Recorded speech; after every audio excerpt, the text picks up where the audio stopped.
How do you feel, মানে কি হচ্ছে? প্রথমত আলহামদুলিল্লাহ, কারণ যেহেতু প্রায় অলমোস্ট 18 মাস পর আন্তর্জাতিক ম্যাচে ফিরলাম, তো আমার জন্য বিষয়টা টাফ ছিল। যদি আমি ওয়ার্ল্ড কাপ টিমে স্কোয়াডে পার্মানেন্টলি দলে সুযোগ পেতে চাই, তাহলে হয়তো বা আমার জন্য এই পারফরমেন্সটার বিকল্প নেই। যেহেতু এর আগেও 2021-22 ওয়ার্ল্ড কাপে আমি শেষ মুহূর্তে বাদ পড়ি পারফরমেন্সের কারণে, তো এই জন্য অনেক বেশি সিরিয়াস ছিলাম, চাচ্ছিলাম যে এরকমটা পারফর্ম করার। আজকে নিজের বোলিং নিয়ে আজকে কতটা সন্তুষ্ট?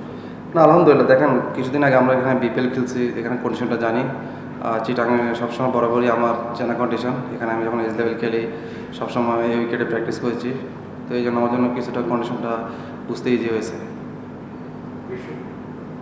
সৌদিন একটা লম্বা সময়ের গ্যাপ, ইঞ্জুরি থেকে ফেরা, এটার জন্য ভেরি টাফ। এই সময় মেন্টালি সাইকোলজিক্যালি অনেক প্রেশার থাকে।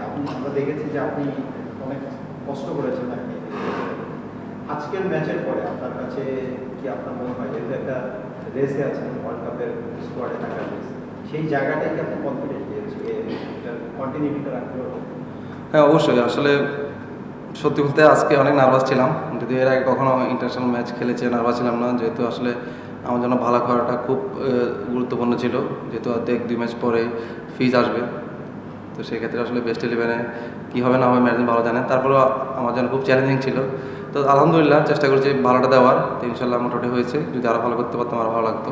যেহেতু আরও 4টা ম্যাচ সুযোগ আছে, তো চেষ্টা করবো এর থেকে আরও বেশি ছাড়িয়ে যাওয়ার।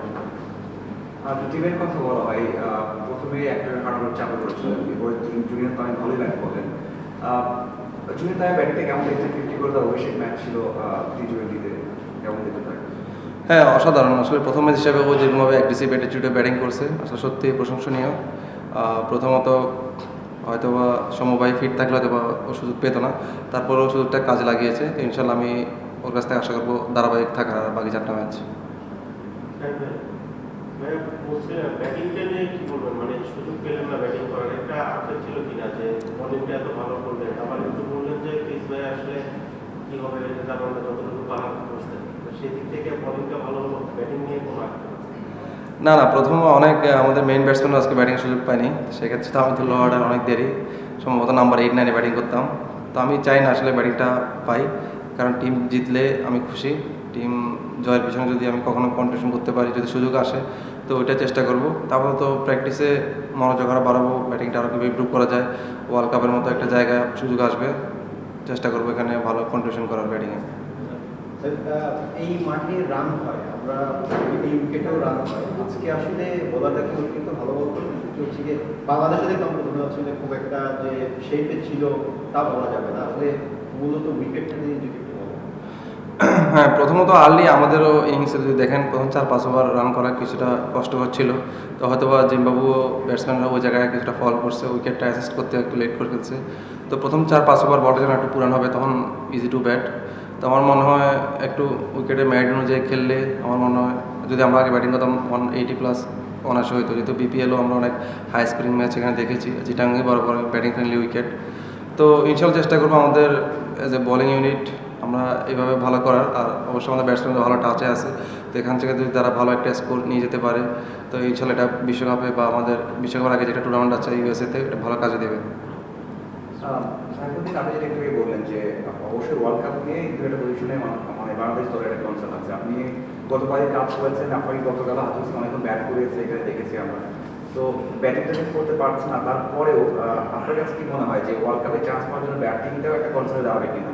বা একটা ইনিংস ব্যাট করলেন বা 2 ইনিংস ব্যাট করলেন, সেখানে ওটা একটা আলাদা যোগ্যতা হয়ে দাঁড়াবে কিনা এই সমস্ত? কারণ সেটা তো কথা বলেছে আপনার সাথে অবশ্যই। হ্যাঁ, প্রথমত আসলে অনেক ভালো টেকনিক্যাল বিষয় নিয়ে কিছু কথা বলে। তো জিনিসটা আমি আসলে কালকে প্র্যাকটিসের পর রিয়েলাইজ করছি যে আসলে আমরা অনেকেই হয়তো বা নেট প্র্যাকটিস মনে করছি, নেট প্র্যাকটিসের মতোই আসলে নেট প্র্যাকটিসেও যে ম্যাচ প্রিপারেশন নিয়ে যাওয়া যায় সেটা হয়তো বা আমরা জানতাম, বাট আর একটু ক্যালকুলেটিভভাবে ও কালকে বুঝেছে যে জিনিসটা আমার জন্য কাজে আসবে ইনশাল্লাহ। নেক্সট প্র্যাকটিস সেশনে আমি ওভাবে ব্যাট করার চেষ্টা করবো, সেটা প্র্যাকটিসে হোক আর ম্যাচে হোক। তো সবসময় মনোযোগী থাকা উচিত প্র্যাকটিসে, এটা ব্যাটিং হোক বলিং হোক, ম্যাচ সিনারিও ইন্টেন্ট নিয়ে আসলে প্র্যাকটিস করলে এটা অনেক কিছু কাজে দেবে ম্যাচগুলোতে।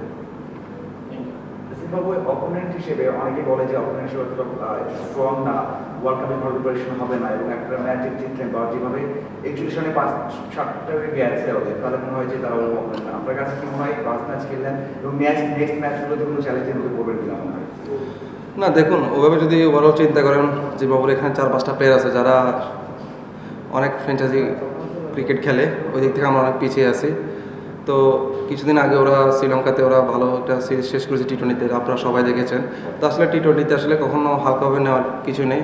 আপনি যদি কিছুদিন আগে দেখেন, গত পরশু মাস সম্ভবত ওয়েস্ট ইন্ডিজ এ টিম হেরে গেছেন নেপালের সাথে। তো টি-20 ক্রিকেটটা আসলে যেদিন ভালো যাবে তো সেই জিতবে। টি-20 ক্রিকেটে খুব বেশি ভালো দল খারাপ দলের কম্পেয়ার করার সুযোগ নেই, কারণ প্রথম 6 ওভারে এগিয়ে থাকলে সেটা ব্যাটিং হোক বলিং হোক, জয়টা তাদের জন্য কিছুটা ইজি হয়ে যায়, যেটা আজকে আমরা করেছি। প্রথম 6 ওভার আমরা ভালো বোলিং করেছি, যার কারণে আমাদের জন্য ইজি হয়েছে, আমাদের ব্যাটসম্যানের জন্য টার্গেটটা ভালো একটা সেট করতে পেরেছি। Thank you. Thank you.